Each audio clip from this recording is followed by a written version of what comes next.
이탈리아 로마를 방문하는 분들이 빼놓지 않고 찾는 곳이 하나 있습니다. 성 베드로 성당 그리고 바티칸 뮤지엄이라고 할 수가 있습니다. 엄격하게 말하면 성 베드로 성당은 바티칸 뮤지엄의 한 부분이라고 할 수가 있습니다. 여러 해 전, 정확하게 말하면 1972년 5월 21일에 있었던 일입니다. 그때는 이 뮤지엄의 안전장치가 그 세이프티 전체 시스템이 지금처럼 철저하지 못했던 때 일어났던 사고였습니다. 한 정신적으로 온전하지 못했던 헝가리 출신 호주 국적을 가진 젊은이로 라스슬로 터스라는 이름을 가진 청년 한 사람이 있었습니다. 그는 자기 주머니에 망치, hä머 하나를 가지고 성당 계단을 올라와서 성당 안으로 입장합니다. 들어오자마자 오른쪽에 저 유명한 미켈란젤로가 조각한 세계적인 작품인 피에타 상이 거기에 있었습니다.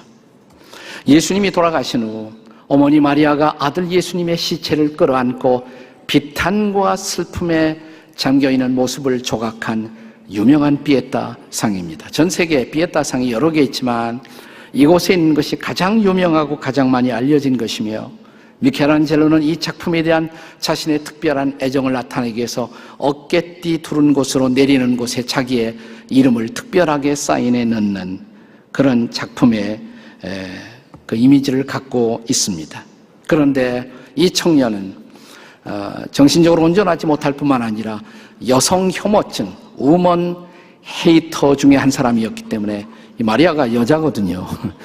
그래서 자기가 가지고 오는 망치로 이 피에타 상을 무려 15번이나 내리쳤습니다. 경호원과 경찰에 의해서 잡히기까지 그렇게 했습니다. 팔이 떨어져 나가고 눈, 코, 귀에 상당한 훼손을 입었습니다. 이 사고 소식이 전 세계에 알려졌을 때 이 위대한 인류의 미술의 작품을 아끼는 사람들에게 중요한 질문 하나가 있었습니다. 그것은 이 피에타 상이 원형 그대로, 오리지널 그대로 과연 회복될 수 있을 것인가? 라는 질문이었습니다. 오늘 이 땅에 살고 있는 한국인들에게는 지나간 4월이 일찍이 겪어보지 못했던 잔인한 계절이었습니다. 깨어진 피에타 상을 끌어안은 어머니 마리아처럼 우리는 진도 앞바다의 생명을 버린 수많은 생명들을 품고 애곡하는 지나간 2주간이었습니다. 민족의 자존심이 상처를 입었고 수많은 가정들의 꿈이 깨어져 버린 비극 앞에서 우리는 아직도 이런 질문을 묻고 있습니다. 과연 깨어져 버린 정부의 신뢰감이 다시 한번 회복될 수가 있을 것인지, 그리고 사랑하는 가족들을, 자녀들을 어이없이 바다에 파묻은 수많은 가정들이 본래의 일상적이고 행복한 가정상을 다시 회복할 수가 있을 것인가를 묻고 있습니다. 그 해답을 찾기 위해 오늘 우리는 오래전 구약의 사사시대에 일어난 한 사건, 한 가정의 모델을 묵상하고자 합니다. 사사시대 그러면 BC 주전 1300년서부터 1000년까지 약 300년간의 기간을 의미하는 것입니다. 이때 유대 땅 베들레헴에 살고 있던 한 가정이 흉년을 맞이해서 고향을 떠나 단순한 경제적인 새로운 출구를 찾고자 모압 땅으로 이사를 갑니다. 그러나 그 모압 땅은 새로운 기회의 땅이 아니라 그 땅으로 이사가는 위해 줄줄이 이 가정의 모든 남자들이 죽음을 당하는 비극을 이 가정이 경험합니다. 자, 그러나 이 비극의 끝에서 남아있는 여인들, 이제 시어머니였던 나오미가 이 가정의 새로운 가장이 되어 며느리들을 데리고 자기의 본래 고향인 유대 땅 베들레헴으로 돌아옵니다. 그 과정에 있어서 이 가정이, 비극을 경험했던 한 가정이 경험하고 있었던 하나님의 치유, 하나님의 회복의 과정을 주목해 보고자 합니다. 과연 이 가정이 경험했던 고통의 테라피, 고통에서의 치유, 우리는 이 경험을 통해서 우리 민족과 그리고 고통스러운 비극을 경험한 가정들의 치유의 희망을 함께 같이 찾고 싶은 것입니다. 고통의 테라피, 고통으로부터의 치유, 과연 그리고 어떻게 가능한 것일까요? 첫째로 우리가 이 치유를 소망한다면 무엇보다 먼저 고통의 현실을 인정할 필요가 있습니다.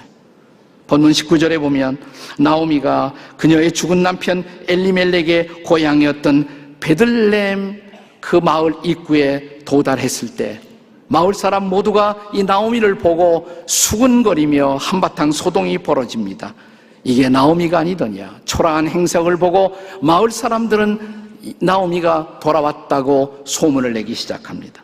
이 장면에서 나오미는 고향 사람들 앞에서 20절에서 이런 고백을 합니다. 20절 같이 읽겠습니다. 시작. 나오미가 그들에게 이르되 나를 나오미라 부르지 말고 나를 마라라 부르라. 이는 전능자가 나를 괴롭게 하셨습니다. 흥미로운 것은 본래 나오미라는 이름의 뜻은 기쁨이란 뜻이에요. 기쁨. 그런데 나오미는 이렇게 말합니다. 나를 나오미라 부르지 말라고. 나는 더 이상 나오미가 아니라고. 나는 기쁨의 사람이 아니라고. 나를 마라라고 부르라고. 마라의 뜻은 고통, 비러네스, 괴로움, 그런 뜻을 갖고 있습니다. 마라는 이스라엘 백성들이 과거에 민족적으로 고통을 경험했던 역사적 장소이기도 합니다. 나는 이제 마라의 사람이 되었다고. 나는 고통의 사람이 되었다고. 나는 모든 것을 잃어버렸다고. 그는 솔직히 마을 사람들 앞에 고백하고 있는 장면입니다. 이것은 자신이 처한 그 초라하고 가슴 아픈 현실에 대한 가슴 아픈 인정이었습니다. 치유, 힐링이라는 것은 언제나 과거와의 용기 있는 대면, 그리고 인정함이 없이는 치유는 일어나지 않습니다. 우리가 고통을 당할 때 가장 쉽게 보편적으로 취할 수 있는 반응은 고통을 부인하는 것입니다. 아프면서도 아프지 않은 척하는 것입니다. 혹은 고통을 은폐하는 것입니다. 혹은 고통으로부터 도피해 버리는 것입니다. 그냥 일부러 외면하기도 합니다. 그러나 이런 반응들은 결과적으로 고통을 연장시키고 고통을 심화시킬 뿐 치유에는 전혀 도움이 되지 않습니다. 난치의 질병을 진단받은 사람들을 마지막 가는 길에서 보살피는 특별한 세계적 운동이 있습니다. 호스피스 운동이라고 말하죠. 우리 교회는 우리나라 전체를 통해서 가장 호스피스 운동을 열심히 하는 교회 중에 하나이기도 합니다. 이 호스피스 운동을 시작한 일에 결정적인 도움을 주었던 세계적인 정신의학자 가운데 닥터 엘리자베스 퀴블러 로스라는 분이 있습니다.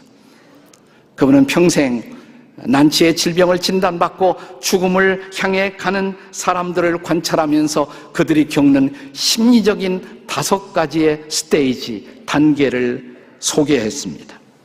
그 첫 단계는 부인 혹은 부정이라고 할 수가 있습니다. denial. 내게 그런 일이 일어날 리 없어. 아니야. 현실을 보고도 현실을 부인해 버리는 것입니다. 그리고 두 번째 단계는 소위 anger stage, 분노의 단계입니다. 왜 하필이면 내가? 왜 하필이면 우리 가정에? 누가 우리 가정에 이런 일을 행했단 말이야? 그는 자기 눈앞에 보이는 사람부터 시작해서 분노를 표출하기 시작합니다. 이것이 분노의 단계입니다. 세 번째는 흥정의 단계, 소위 bargaining stage라고 말합니다. 살려만 주시면 뭐든지 하겠습니다. 타협하고 흥정하는 것입니다. 그리고 네 번째 단계가 소위 디프레션의 스테이지, 우울의 단계입니다. 이 단계에 도달해서 비로소 내게 일어난 일을 객관적으로 돌아보고 그 사실을 인정하기 시작합니다. 그리고 그 결과를 받아들이며 준비를 시작하는 것입니다. 슬퍼하고 낙심하며 깊은 좌절 속에 빠져들어갑니다. 이것이 바로 디프레션의 스테이지. 이 단계를 지날 때 비로소 마지막 단계, 소위 수용의 단계, 용납의 단계, acceptance 스테이지에 들어서는 것입니다. 피할 수 없는 이 결과를 받아들여야 하겠다고 생각합니다. 그리고 그 후에 어떻게 될 것인가? 미래를 향해서 다시 준비를 시작하는 것입니다. 대체로 네 번째 단계인 우울의 과정에서부터 사람들은 현실을 인정하기 시작합니다. 아프지만, 힘들지만, 고통스럽지만 그 현실을 인정하기 시작하는 것입니다. 그런데 이 고통스럽고 아픈 현실에 대한 그 인정이 빠르면 빠를수록 치유도 앞당겨질 수가 있는 것입니다. 나오미는 그녀의 남편의 죽음, 그리고 그녀의 두 아들의 죽음까지 겪으면서 얼마나 힘들고 얼마나 아프고 얼마나 낙심과 좌절의 시간을 보냈을까요? 그러나 그녀는 이제 그녀의 과부가 되어버린 며느리 룻을 달랑 데리고 고향으로 돌아오면서 더 이상 이 고통에서부터 도피하지 않기로 결심합니다. 고통을 대면하기로 결심합니다. 고향 사람들 앞에 그가 비웃음이 되어도 그는 그 현실 앞에 용감히 직면하기로 결심합니다. 그리고 내가 이렇게 고통을 겪었다고, 나는 모든 것을 잃어버렸다고 솔직히 고백을 합니다. 나는 이제 괴로움의 사람이라고 말합니다. 이것이 사실은 그녀에게, 그리고 이 가정에게 치유의 시작이었습니다. 그렇습니다. 지나간 2주 동안 우리는 민족적으로 그리고 가정적으로 많이 울고 많이 분노했습니다. 흥정도 했고 낙심도 했고 좌절도 했습니다. 이 모든 것은 치유를 위해서 우리 모두에게 반드시 필요한 과정이었습니다. 그러나 이제는 조심성스럽게 이 고통스러운 현실을 인정할 때가 되지 않았나 싶습니다. 살아있는 자들의 미래를 위해서도, 그리고 죽은 자들이 그렇게 살고 싶어 했던 푸른 내일과 미래를 위해서도 이제는 이 고통을 받아들여야 합니다. 지나간 시대의 현자들의 말을 빌리면 서양에서 많이 회자되는 말 가운데 이런 말이 있습니다. Life must go on. 삶은 계속되어야 합니다. 락밴드 얼터 브릿지가 노래를 만들기도 했죠. 그 가사는 이렇습니다. 밤의 추위 속에 홀로 앉아 생존을 고민하는 당신, 두려워하는 당신, 계속할 힘이 없는 당신, 당신의 마음 그 눈물진 침묵 속에 상처투성이인 당신, 길 잃은 당신, 그러나 모든 희망이 사라진 것은 아니야. 태양은 여전히 빛나고 달빛은 내리고 삶은 계속되어야 한다네. Life must go on. 우리의 삶이 계속되기 위해서 이제는 이 고통의 현실을 인정할 때가 된 것입니다. 우리 모두 정말 민족적인 고통의 테라피 치료를 원한다면 두 번째 단계로 가야 합니다. 이제 우리는 고통의 현실을 인정하는 데서 더 나아가 고통의 섭리를 받아들일 줄 알아야 합니다. 고통의 섭리를 수용해야 합니다. 본문의 21절은 자신의 가족이 겪어온 고통에 대한 나오미 나름의 신학적 해석이 고백되고 있습니다. 같이 읽어볼까요? 21절입니다. 함께 읽어요. 21절 시작. 내가 풍족하게 나갔더니 여호와께서 내게 피어 돌아오게 하셨느니라. 여호와께서 나를 징벌하셨고 전능자가 나를 괴롭게 하셨거늘 너희가 어찌 나를 나오미라 부르느냐 하니라. 이 해석은 맞을 수도 있고 틀릴 수도 있습니다. 여호와가 나오미는 자기가 유대 땅 베들레헴을 쉽게 버리고 떠난 것이 자기와 가족들의 과오였다고 느끼고 있습니다. 그리고 모압 땅에서 겪었던 일련의 비극이 하나님의 징벌이었다라고 그녀는 말합니다. 하나님이 동의하는지 그건 잘 모르겠어요. 그러나 어쨌든 그녀는 이런 고통의 원인을 하나님 중심으로 사고하고 하나님 중심으로 해석하고 있는 그 자체는 결코 잘못이 아닙니다. 하나님의 이런 섭리적 고통을 수용할 수 있다면, 다시 말하면 우리가 겪고 있는 고통의 배후에도 뜻이 있다고, 하늘의 섭리가 있다고, 하나님의 섭리가 있다고 믿을 수 있다면 이런 사람은 그 고통 속에서 그 고통을 허용하신 섭리의 하나님을 붙들고 다시 일어날 수가 있을 수 있기 때문에 그렇습니다. 그래서 우리 신앙의 선배들은 이런 고통을 인생에서 경험할 때 신비한 고통, 해석할 수 없는 고통, 이유를 알 수 없는 고통, 그러나 이 고통 속에 그 배후에 있는 하나님의 섭리를 믿는 믿음, 그 믿음을 가리켜 하나님의 주권적 섭리라고 불렀던 것입니다.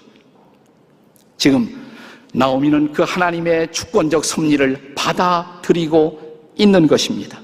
진실이 무엇이든 고통 속에서도 하나님만은 놓치지 않고 붙들고 있는 사람, 그들은 하나님을 붙들고 하나님께 대한 신뢰를 통해서 다시 일어날 수가 있다는 것을 믿으시기 바랍니다.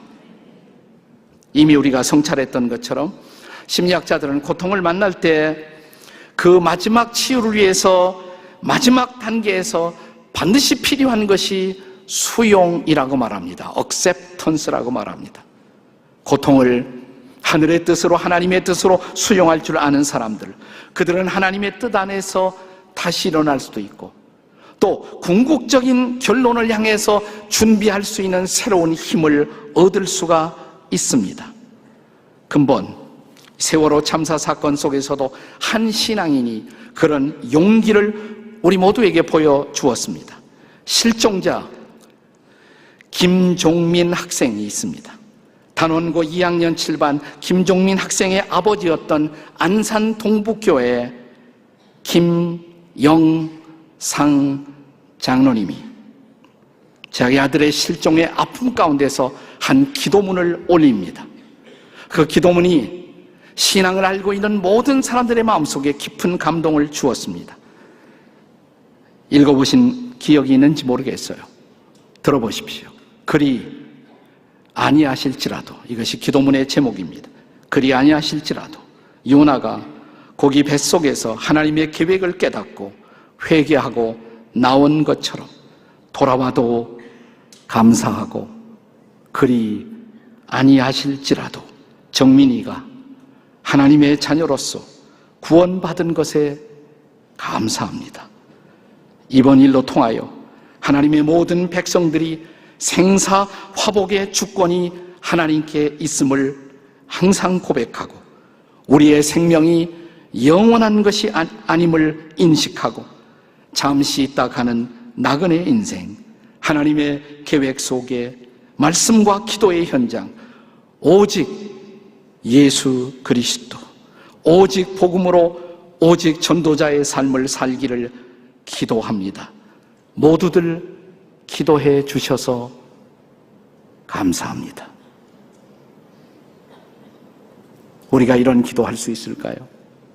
하나님의 주권적 섭리, 이해할 수 없는 이 고통의 아픔 건너편에 있는 하나님의 섭리를 믿는 사람의 우리를 부끄럽게 하는 당당한 고백이 아닌가요? 본문의 나오미의 가정도 이런 하나님의 주권을 믿는 믿음 안에서 이제 고통의 섭리를 수용하고 있는 것입니다. 힘들겠지만, 아프지만 우리는 주의 백성들만이라도 이런 믿음을 고백할 수 있게 되기를 기도하십시다. 고통의 테라피, 이런 고통 속에서 우리가 다시 치유를 경험하고 일어나기 위해서 필요한 것, 첫째는 고통의 현실을 인정해야 한다고, 둘째는 이 고통의 배후에 있는 고통의 섭리를 수용할 줄 알아야 한다고, 마지막 세 번째입니다. 치유의 자리로 돌아올 줄 알아야 합니다. 치유의 자리로 돌아와야 합니다. 오늘 본문의 마지막 구절은 나오미의 가정이 치유의 자리, 회복의 자리로 돌아오는 모습을 보여주며 문맥을 마무리 짓습니다. 22절 다 같이 읽어요. 22절 시작. 나오미가 모압 지방에서 그의 며느리 모압 여인 룻과 함께 돌아왔는데 그들이 보리 추수 시작할 때 베들레헴에 이르렀더라. 하나님은 언제나 치유하시는 하나님, 야훼 라파, 치료의 하나님이십니다. 그러나 그 치료의 하나님이 우리를 치유하기 위해서는 우리가 치유받을 수 있는 자리에 있어야 합니다. 병원에 가지 않고 수술대에 내 몸을 눕혀두지 않고 우리는 그 수술을, 치료를 받을 수가 없습니다. 이제 이 가정은 베들레헴 땅으로 돌아옵니다. 떠나지 말았어야 할 그 땅으로 다시 뒤늦게나마 돌아옵니다. 아직도 하나님의 손길이 숨쉬고 있는 그 땅, 하나님의 뜻을 이루어야만 했었던 그 땅, 유대 땅 베들레헴으로 돌아오기로 결심합니다. 이웃들의 비웃음, 조롱을 감수하고 드디어 서야 할 그 땅, 있어야 할 그 땅으로 돌아오기로 결심한 것입니다. 하나님이 기뻐하시는 그 자리에서 그는 있는 모습 그대로, 벌거벗은 모습 그대로 자신을 내어놓고 하나님의 새로운 손길을 기다립니다. 돌아왔더니 그때가 보리 추수 때였다고 성경은 기록합니다. 마침 그때가 추수의 때였습니다. 거기 예비된 생명의 이삭 줄기들이 삶의 새로운 마당을 펼치며 이 비극을 당한 이 가정을 기다리고 있었습니다.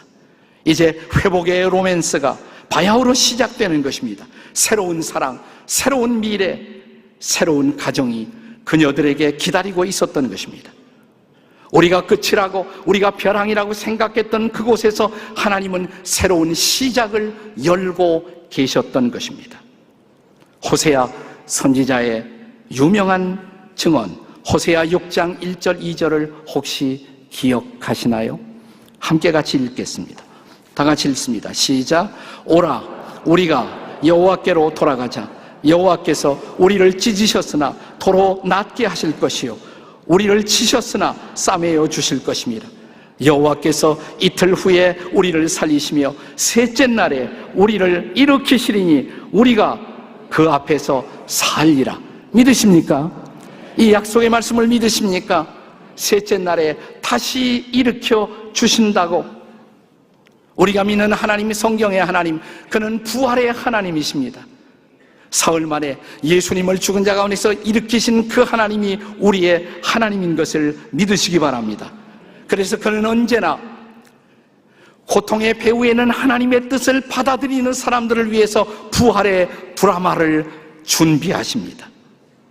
저는 오늘 이 설교의 화두를 저 유명한 피에타 상의 훼손 사고로 말씀을 시작했습니다. 그 피에타 상 어떻게 되었을까요? 궁금하지 않으세요? 바티칸 뮤지엄은 이 사고 직후에 7명의 유능한 예술 과학자들로 구성된 회복의 커미티를 만들게 되었습니다. 그들은 여러 가지 컨퍼런스와 의논을 통해서 몇 단계를 거치기로 합니다. 첫째 단계는 그들은 이 피에타 상의 오리지널 그림 앞에서 필요한 시간을 보내기로 합니다. 그들은 날마다 피에타 상 오리지널 그림 앞에 서서 그 그림을 바라봅니다. 왜 그렇게 했을까요? 이 회복의 조각가들, 그들의 마음속에서 먼저 피에타 상이 부활되고 새겨지기 위해서 그렇게 한 것입니다. 그리고 두 번째 단계로 그들은 이제 깨어진 조각들을 끌어모으기 시작합니다. 무려 200개의 피스들을, 조각들을 그들은 끌어모을 수가 있었어요. 그랬더니 찾을 수 없었던 조각들이 몇 개 있었어요. 광고를 냅니다. 세계적인 뉴스 보도를 내었습니다. 그 훼손 사고가 일어났을 때 마침 현장에 있었던 미국 관광객 한 사람이 기념으로 조각을 가져갔어요, 미국에. 그걸 다시 보내요. 그 광고를 보고 그 조각을 다시 보냅니다. 병원에서 일하던 직원 한 사람도 중요한 조각 하나를 보내었습니다. 이렇게 해서 거의 모든 조각을 다 모았습니다. 그리고 그들은 기도하며 마침내 10월 7일, 사고는 5월 달에 일어났어요. 5달이 지난 후 10월 7일, 마치 사랑하는 사람 곁에서 메스를 들고 수술을 시작하는 의사의 심정으로 그들은 이 피에타 상의 회복을 위한 작업을 시작합니다. 그리고 11월 13일, 숨을 죽이면서 그들은 마지막 단계에 착수합니다. 마리아의 눈썹, 가장 예민한 부분, 그 부분을 다시 회복시키는 작업이었습니다. 숨을 죽이며 그들은 기도하며 조심스럽게 마지막 눈썹 복원 작업을 합니다. 성공이었습니다. 그리고 1973년 3월 25일, 1972년 5월 20일이 사고예요. 1973년 3월 25일, 약 10개월 후에 피에타 상은 공적인 폐의를 벗고 이제는 안전한 유리관 안에 둘러싸인 채 일반 퍼블릭 앞에 공개되었습니다. 그것은 완벽한 피에타의 부활이었습니다. 지금 여러분들이 이태리 바티칸 성당 베드로 성당에 들어가서 위로 층계를 통해 올라오면 첫 번째, 우리는 이제 유리관 앞에 놓여있는 피에타 상을, 과거에 그 사고가 있었던 것을 전혀 기억하지 않고 완벽된 부활의 모습으로 피에타 상 앞에 설 수가 있습니다. 사랑하는 여러분, 사람들이 그런 일을 할 수가 있었다면 전능하신 하나님 앞에 부활의 드라마가 어려운 것일까요? 우리는 주께서 이 부활의 주께서 치유와 회복의 거룩한 역사를 이제 이 땅에 베풀어 주시기를 기도하십시다. 사랑하는 자식들을 진도 앞바다에 파묻은 가정들에게도 이런 부활의 새로운 드라마가 시작되도록 기도하십시다. 세월호 참사에 가슴 아픈 비보를 듣고 밤잠을 이루지 못하던 어느 밤, 새벽이 밝아온 시각에 저는 기도문 하나를 썼습니다. 그리고 교회 홈페이지 앞에 올렸습니다. 제목은 이렇습니다. 고통받는 자를 위한 기도. 마라의 쓴 땅에서 울고 있는 이들에게 그들이 고통받고 있는 이유를 알려주소서. 그리할 수 없는 이유라도 계시오면 그 고통을 이기는 능력을 베풀어 주소서. 산자가 살아있음이 죄송스러운 이 시간, 죽은 자들의 혈육을 품어 주소서. 당신은 죽음의 자리에서 산자이심으로 죽음이 마지막이 아닌 것을 알려주소서. 어린 자들을 가슴에 묻은 부모들에게 독생자를 십자가에 단 고통을 알려주소서.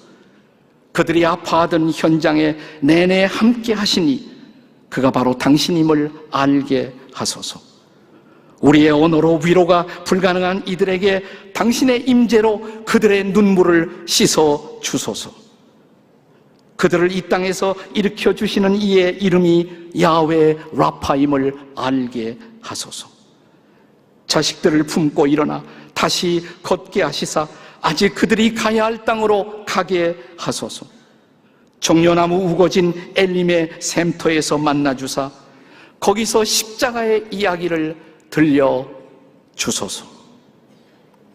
그리고 죽음의 바다 건너편 부활의 이야기도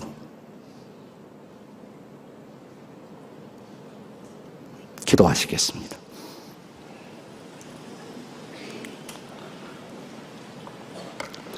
조용히 오른손을 가슴에 얹어보십시오. 오늘 시간 우리가 진도 앞바다에 가슴을 파묻은 부모의 심정이 되어 그 어린 젊은 생명들을 우리도 가슴에 품었으면 좋겠어요. 우리는 너무 쉽게 잊는 민족입니다. 결코 그들을 잊지 말아야 합니다. 그들은 우리와 상관없는 안산 시민의 아들, 딸들이 아니라 우리의 아들, 딸들입니다. 우리 어른들의 소홀함 때문에, 우리의 기초를 망각한 부실한 우리들의 삶의 행습 때문에, 진지하지 못했던 우리 기성세대의 실수 때문에 우리는 우리를 대신해서 그 젊은 영혼들을 바다에 파묻은 것입니다. 하나님, 그들을 파묻은 부모들을 불쌍히 여겨달라고, 그리고 이 젊은 영혼들의 희생이 결코 헛되지 않고 이 땅이 다시 새로운 부활의 내일을 보게 해달라고. 여러분의 자식들은 살아있습니다.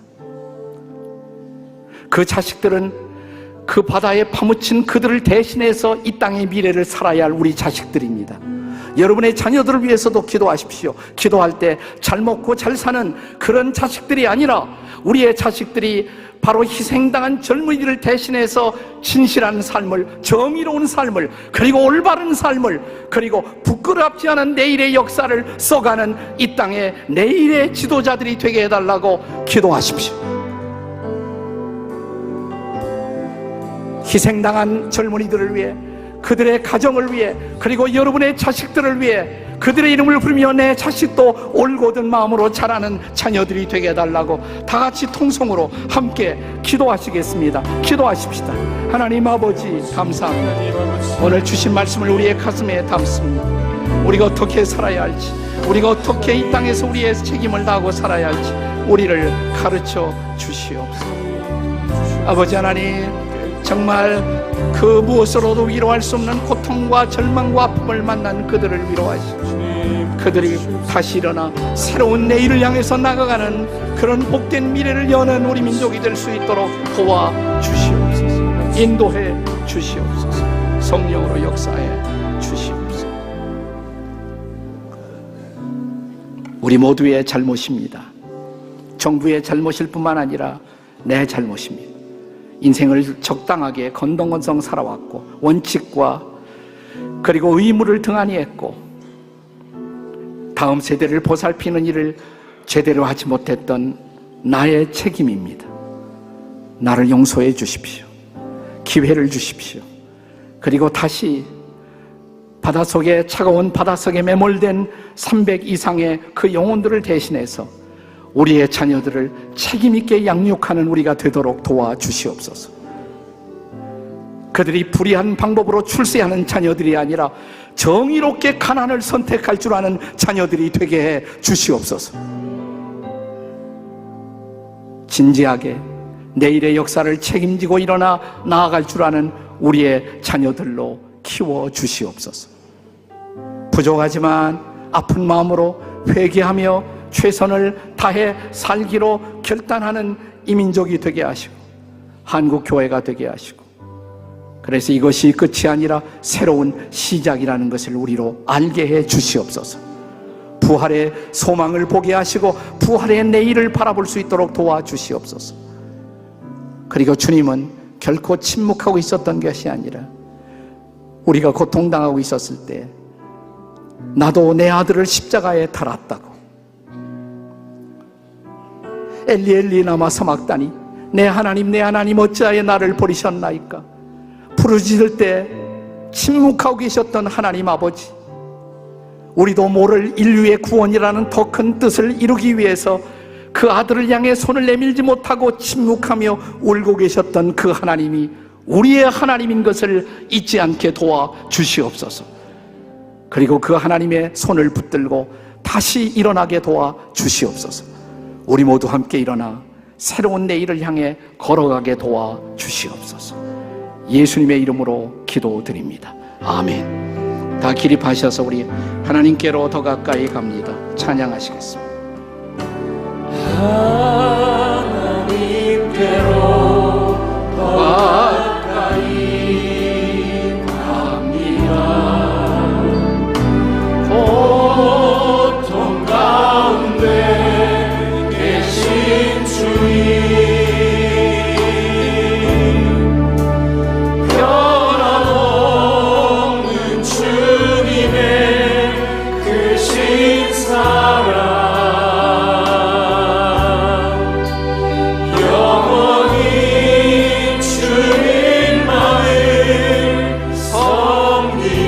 예수님께로 더 가까이, 예수님께로 더 가까이 갑니다. 고통 가운데 계신 주님, 변함없는 주님의 크신 사랑, 영원히 주님만을 섬기리. 하밍하시겠습니다. 조용히 하밍.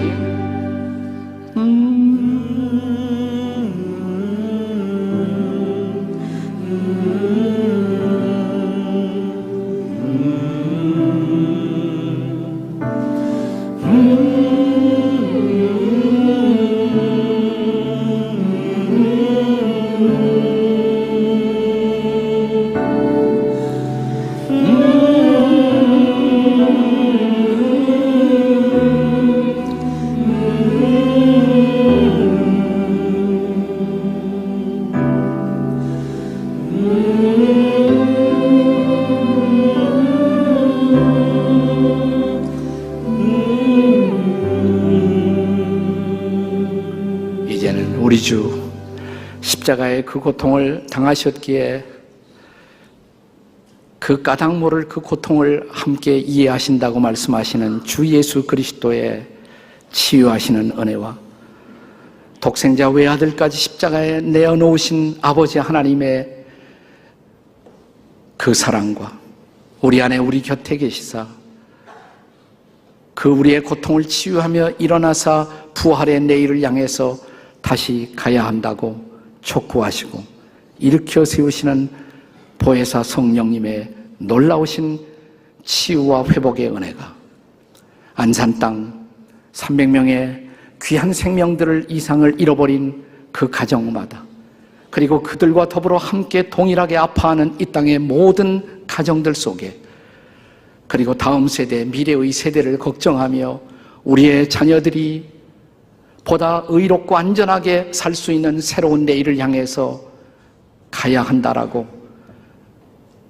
결심하고 일어서는 모든 이 땅의 백성들 가운데, 그리고 그런 나라의 구조를 만들고 일하는 일에 앞장서는 이 나라의 모든 위정자들에게 성령의 은혜와 깨우치심이 함께하는 이 날이 될 수 있도록 도우시기를 간절히 축원하옵나이다. 아멘.